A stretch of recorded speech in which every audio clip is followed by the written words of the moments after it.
Много благодаря на всички за днешното събитие. Аз съм изключително развълнена.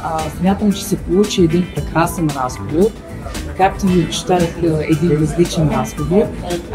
Очаквам от вашите въпроси на всички на тези, на които не можах да отговоря. Оставам на разположение и съм убедена, че ние ще имаме нова среща.